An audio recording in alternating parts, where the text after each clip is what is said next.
Always a constant gentleman, very polite. He came to Iowa and totally changed the culture. An architect, pillar, he meant so much to the state of Iowa. He's looking at me and Rita every day. He was the one that took us out of the bottom of the Big Ten to the top. Everyone just thinks of him as a living legend. A great man, a great father figure, really made me who I am today.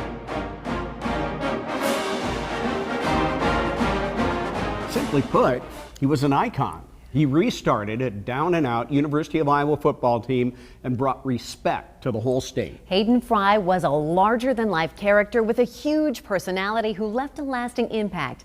Over the next half hour, we're going to celebrate the beloved Iowa football coach, and we'll hear from some who knew him best. Former players will share lots of Hayden Fry style, wit, and witticism. But it wasn't just the athletes. Fry helped shape an entire generation of very successful college football coaches. Hear how Fry's legacy will live on in stadiums across the state, plus the glasses, the hat, the mustache, and of course the quotes. The Fry fashion that is forever a part of Iowa Hawkeye football culture. But first, KCCI Sports Director Scott Reister joins us now live from Iowa City. Scott. Well, nowhere is Fry's loss felt more than here in Iowa City, where he owned the sidelines there behind me at Kinnick Stadium for 20 awesome seasons as the Hawkeyes head coach.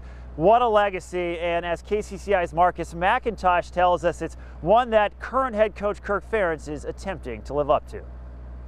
Every day. Started? Yeah, I mean, every day. Less than 24 hours after the passing of Hayden Fry, current University of Iowa head football coach Kirk Ferentz is feeling the pain of losing his mentor, a man he says set the bar high. Every day he set a standard for leadership, a standard for excellence, and also doing things within character and integrity. Fry stands strong as you enter Coralville and looms large on the jumbotrons of Kinnick Stadium. When he arrived in Iowa City in 1979, he brought an identity to Iowa football, through the now iconic Tigerhawk logo to the team swarming the field before games. He also has a coaching tree that is unrivaled and impressive. There wouldn't be a Kirk Ferentz without Hayden Fry. And you've got the Stoop brothers, you know, Bobby, Mark, you know, Mike, and you've got Barry Alvarez, you've got Dan McCarney, Bill Snyder. It's not just former assistant coaches. He has former players in the coaching ranks as well, including a lightly recruited linebacker from Inwood, Iowa. He's a very, very special man, a guy that's impacted a lot of our lives. Myself included, gave me an opportunity, a kid from small town Iowa, gave me an opportunity to come to the University of Iowa and change the course of my life. And one of Fry's most notable accomplishments is one that many might not know about, and it came when he was head coach at SMU in Texas. You see that while he was there, this was back in 1966, he signed the first black athlete on scholarship in the Southwest Conference. That was Jerry Levias. It was a really big gamble for Fry. Levias was one of the few black students at SMU, and the city of Dallas, remember, was still segregated. Jerry Levias to the threshold, and they it didn't come without some consequences. There was a lot of things he had to overcome. Jerry did as a player, and Hayden did as a coach. Levias went on to have a career in the NFL. The 73-year-old told the Houston Chronicle that losing Coach Fry was like losing a parent. Certainly a very brave thing, and just another example of what Fry meant. And we'll have much more in just a bit here from Iowa City. Stephen Stacy. Thanks, Scott. Now, as Scott just mentioned, Hayden Fry spent his early years as a player and a coach in Texas. KCCI's Nick Tabbert has a brief look back at Fry's life before he came to Iowa. Hayden Fry was born in Eastland, Texas in 1929. Fry loved football early in his life. He was the quarterback at Odessa High School, then went on to quarterback at Baylor University from 1947 to 1950. While at Baylor, he earned a degree in psychology. He returned to both Odessa and Baylor before becoming head coach at SMU from 1962 to 1972. In 1973, he took over as football coach and director of athletics at North Texas. Then in 1978, Iowa came calling, and he signed on to become the Hawkeyes' 25th football coach. That was Nick Tabbert reporting. Hayden Fry's Iowa football teams were tough, and because they were so good, they commanded respect. Now the woman who leads our state is showing the legendary coach her her respect. Governor Reynolds says she met Hayden Fry a number of times, but remembers watching him as a coach during his 20-year career at the University of Iowa. And to honor the legendary coach, the governor has ordered flags to be lowered to half-staff until sunset Friday. Reynolds says Fry quickly earned his place among the greatest Iowans by carrying Hawkeye football to new heights and connecting with our state on a level only few have. Everyone just thinks of him as a living legend, and he just embodied, I think, Iowa, his hard work, determination, competitiveness, and really took the Hawkeye football program and turned it around, and just has impacted so many lives, not only in the state of Iowa, but I think across the country. And he was known for his big personality. He was very smart and incredibly funny. Hayden Fry used those qualities to create a winning football program that benefited the entire state. Fry frequently said he will always be a Hawk. KCCI Cynthia Fodor shows us how the old head Hawks legacy lives on and on. He's an icon. Former Des Moines Register reporter Rick Brown covered Hayden Fry for 20 years. He came to Iowa and totally changed the culture. He used to say he was plowing up snakes and killing them. That was his approach, because he knew things had to change, and they gave him the freedom to change. The changes Fry made then still stand today. The winning coach not only took the team that lost 17 consecutive seasons to the top of the Big Ten, he redesigned the Hawks logo, brought the Steelers black and gold to town, and created the Swarm. He's done tremendous things for the University of Iowa. Fry also lifted the entire university to new heights. As the athletic program took off, so did enrollment and endowments. Contributions to the University of Iowa just skyrocketed, not only to the athletic department, but to liberal arts, the dental school, history, business school, because football was the front porch of the university, and it got people excited. Former Board of Regents member and friend David Fisher says Fry not only touched young lives, he changed them. The two worked together to help all student athletes score touchdowns in life. We had about 100 top employers in Iowa at the Des Moines Club for reception, and the players got to introduce themselves, and hopefully meetings were set up for future employment opportunities. Wow, I didn't know about that. We've been doing it for 40 years. And you're still doing it? Still doing it. Fry never lost sight of his fans and farmers. I love the fact that when we were in the midst of the farm crisis, agriculture has such an important impact on our economy, that he raised awareness with the America Needs Farmers emblem that still today is on the helmets of our Iowa Hawkeye football team. His friends say Hayden Fry never forgot a name, and we will never forget his. He's one of those people you don't really think is going to be gone. You always see him and you think he's going to be around forever. But his lasting legacy, you feel every time you go to an Iowa football game. So he'll never be forgotten. Never be forgotten, no. Cynthia Fodor, KCCI 8 News, Iowa's news leader. And former players describe Fry as a father figure who always looked out for them on and off the field. Up next, the important life lessons they learned from their coach, plus Hayden Fry fashion. The almost Elvis-like look that he became known for. It's a classic. But first, watch your screen. We wanted to share some Fryisms that have become famous.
The Iowa Hawkeyes take the field every home football Saturday in the now famous Swarm.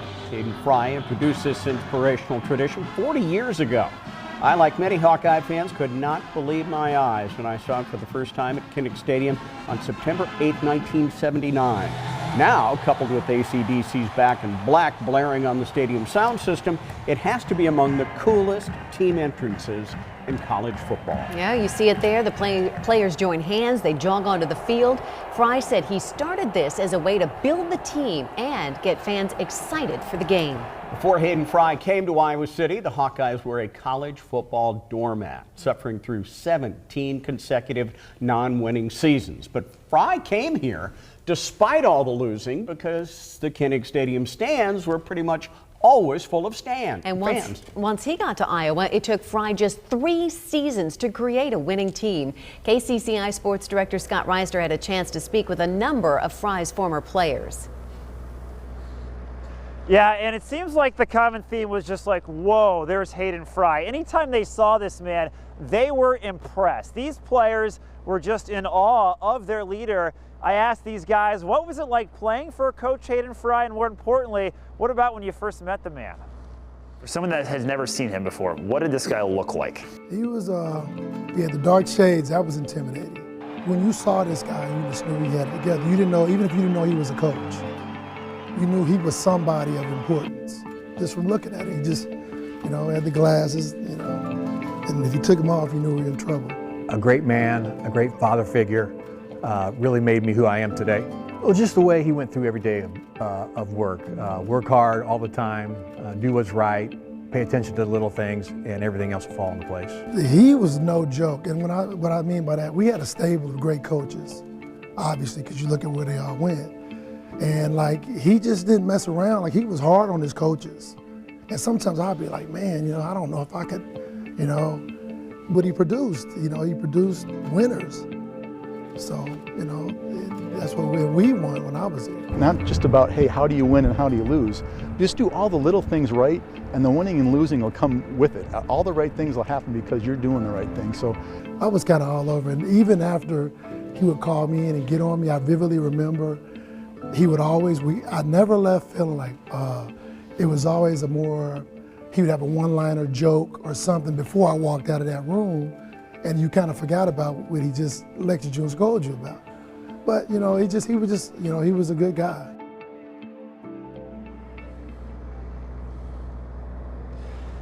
And those players, as they say to me, would run through a wall for him. And look what he accomplished with everybody. 3 Rose Bowls, his first in '81, then in 1985, that's his most famous team. They were ranked #1 for 5 weeks during the season. Had Chuck Long, the Heisman candidate, also went to the Rose Bowl in 1990 where they lost to Washington. Record at Iowa, 143 wins, 89 losses, and 6 ties. Simply a phenomenal 2 decades of football success. And it really just isn't about the Iowa Hawkeyes team. Nick Tabbert joining me now here outside Kinnick Stadium, and his reach went everywhere. Have you ever heard of the TV show Friday Night Lights? Oh yeah, of course. Well, guess who played and coached in Odessa, Texas? Hayden Fry. The guy loved high school football just as much as college. He clearly impacted both levels here in Iowa.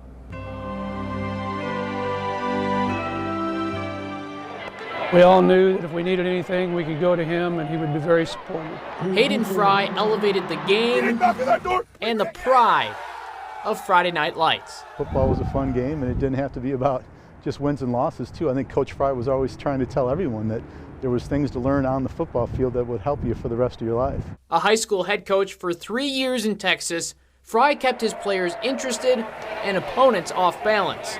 You are looking at a Rose Bowl party. And when he started winning in Iowa City, the rest of the state took notice. He was the most polarizing figure in all of athletics in Iowa. But Coach Fry made everyone feel important. Public address announcers and team doctors and statisticians, the people at his clinic who were volunteers in their own communities, how special he made them feel. And I think that was who he was. Because Hayden Fry was proud to be in Iowa. He's a Texan, you know, but he made it very plain that he was proud of high school football in the state of Iowa. And I think he helped create pride in high school football in the state. Pride He also had a great eye for talent. Barry Alvarez, just one example, he was a high school coach in Mason City. Fry asked him to come here to Iowa City, and then Alvarez obviously went on to have a lot of success at Wisconsin, Scott. That's unbelievable, the network of the success he had. We'll have much more from outside Kinnick Stadium in just a bit, but now we go back once again to Steve and Stacy. Thanks, fellas. The mustache, the sunglasses, the hat, the white pants. Fry's signature look is recognizable to any Hawkeye. Yeah, and back in the 80s when the Hawkeye football team really took off, so did Hayden Fry-inspired fashion. See the scrambled eggs on the bill of the cap there, the Tiger Hawk. Everybody wanted to look like a winner. And Fry's style spread pretty quickly across the state. It continues today. In fact, at Raygun in the East Village in downtown Des Moines, they've created their very popular Fry Iowa merchandise. They're selling it now. Raygun says the items are going fast, especially online. And Raygun does plan to do something special with the proceeds. They're going to get a hold of the university.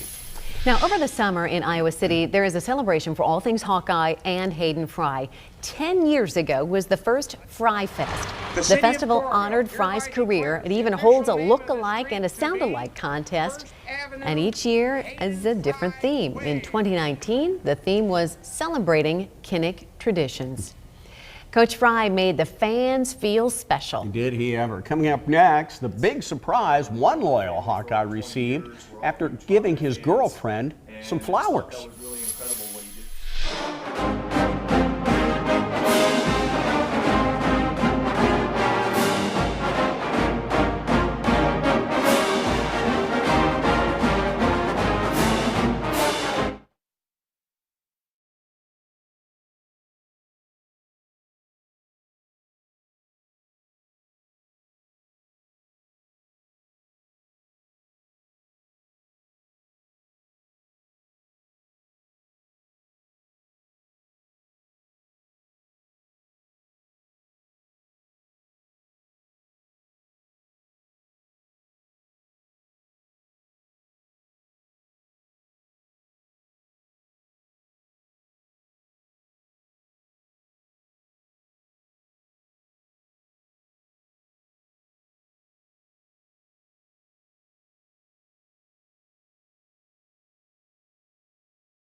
It's a very purposeful welcome to every opposing team that visits Kinnick Stadium, the famous pink locker room. It was Hayden Fry's idea. Such a lovely shade of pink, too. Fry, a former Marine, earned that psychology degree we told you about from Baylor University, and he used it to help the Hawkeyes. He knew the color was often used in jails and prisons to put aggressive people in a passive mood. And it's not just the walls, folks. I've been in there. It's the lockers. It's even the toilets. Everything you see is pink, and that's Hayden Fry.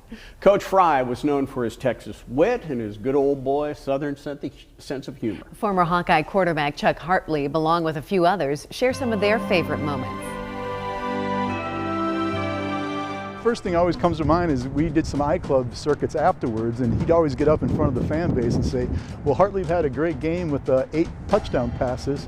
And inevitably somebody'd raise their hand and say, Coach, that was just 7. And he said, no, Charlie had 8. And he wanted to remind everybody that I threw a pick 6 to somebody else on defense that went the other way. So my record will always be 8 touchdown passes. Did he get sort of like rock star status from all the fans? I'll never forget. I remember one time I was going on my way to Kinnick, and there was a van, and a guy had a picture of Coach Fry painted on his van. So in order for somebody to paint a picture on the van that they drive around, that sums it up, my friend.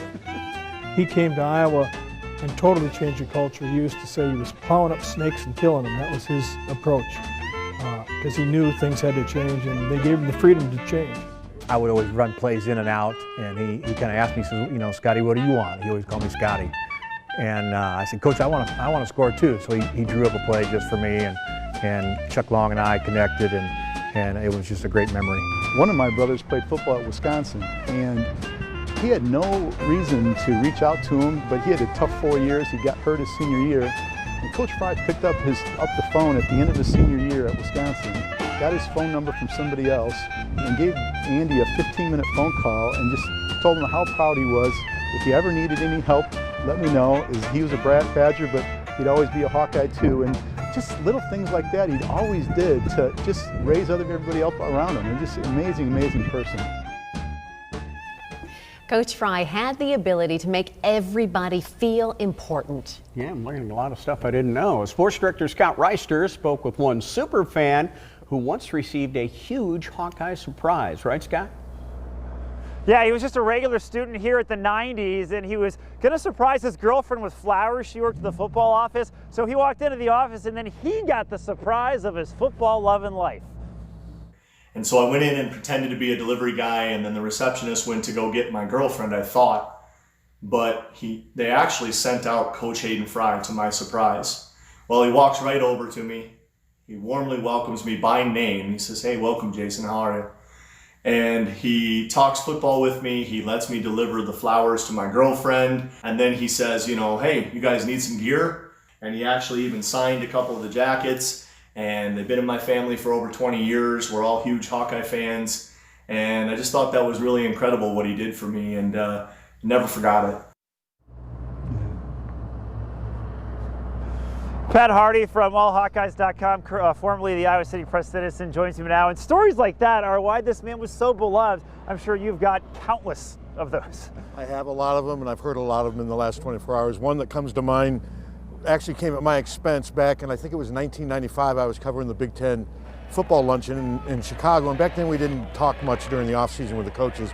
I hadn't seen Hayden since spring ball, and he looked at me and he's like, Patty, he always called me Patty, he goes, I don't know what you did this summer, but I know you didn't do many sit-ups. And that was Hayden's way of saying that I need to lose weight, and he had a gift for words. And Don Patterson, his former offensive coordinator, was telling a story yesterday on the radio about how they were out recruiting. I believe it was in Wisconsin. They were on a really tight schedule, and Hayden went into a convenience store to get a cup of coffee or something, and he was in there forever, Don said. He goes, they got off their schedule. He finally comes out, and Don's like, what happened? And he's like, the cashier loved Hawkeye football, and he goes, I couldn't leave him.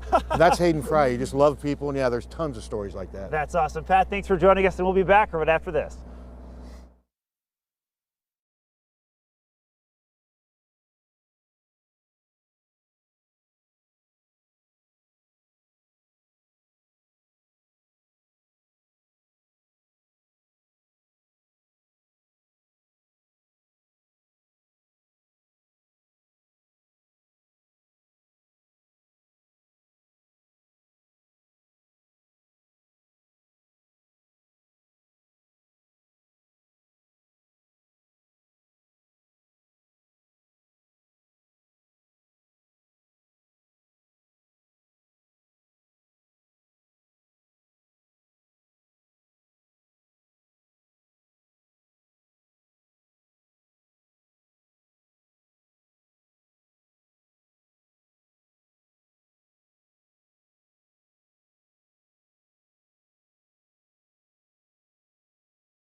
Before we go tonight, we would be remiss if we didn't mention that Hawkeye Nation is mourning the loss of another great man who transformed the University of Iowa and its athletic program. The man who hired Hayden Fry, legendary Iowa athletic director Bump Elliott, died earlier this month. He was 94. From 1970 to 1991, Bump Elliott not only hired Fry, he also hired great basketball coaches Lute Olson and Tom Davis, and Hall of Fame head wrestling coach Dan Gable. University officials tell us after a respectful mourning period, special memorials for both Elliott and Fry are planned for next football season. Thank you for joining us for this KCCI special report honoring Hayden Fry. Have a great evening and go Hawks!